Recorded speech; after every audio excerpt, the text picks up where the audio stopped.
15 বছর পর প্রকাশ্যে কেন্দ্রীয় সদস্য সম্মেলন করছে ইসলামী ছাত্র শিবির। মঙ্গলবার সকাল 8:30টায় রাজধানীর সোহরাওয়ার্দী উদ্যানে সম্মেলন উদ্বোধন করেন জুলাই অভ্যুত্থানে শহীদ আলী রায়হানের বাবা মোস্তেম উদ্দিন। এতে বক্তব্য রাখেন মালয়েশিয়া, তুরস্ক, মিশর, ফিলিস্তিন সহ বিভিন্ন দেশের ছাত্র সংগঠনের পাশাপাশি দেশের বিভিন্ন ছাত্র সংগঠনের নেতারা। এ সময় জামায়াত আমির ডাক্তার শফিকুর রহমান বলেন, শিক্ষিত জাতি গঠনে শিবিরকে এগিয়ে যেতে হবে। সততা, দক্ষতা, দেশপ্রেমের সংমিশ্রণে দেশকে এগিয়ে নিতে হবে। জাতীয় ঐক্য নষ্ট হয় এমন কাজ থেকে বিরত থাকার আহ্বান জানান জামায়াত আমির। শিবির সত্যের উপর যতক্ষণ দাঁড়িয়ে থাকবে ততক্ষণ আল্লাহ তাআলা তাদের সাথে থাকবেন। ধৈর্যের উপর যতক্ষণ থাকবে আল্লাহ তাআলা ততক্ষণ তাদের সাথে থাকবেন। ছাত্র শিবির তোমাদেরকে আজকে মূল দায়িত্ব নিতে হবে প্রতিষ্ঠিত ছাত্র সংগঠন হিসাবে।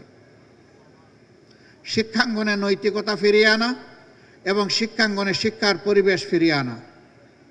আমি তোমাদেরকে অনুরোধ করব, এই দুইটি গুরু দায়িত্ব তোমরা কাঁধে তুলে নাও।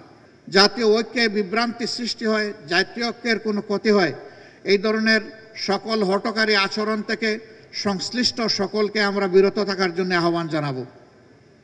আমরা অনুরোধ করব, বিভেদ নয় ঐক্য চাই, সবাই মিলে দেশ গড়তে চাই, এই স্লোগানের ভিত্তিতে আমরা সামনে এগিয়ে যাই।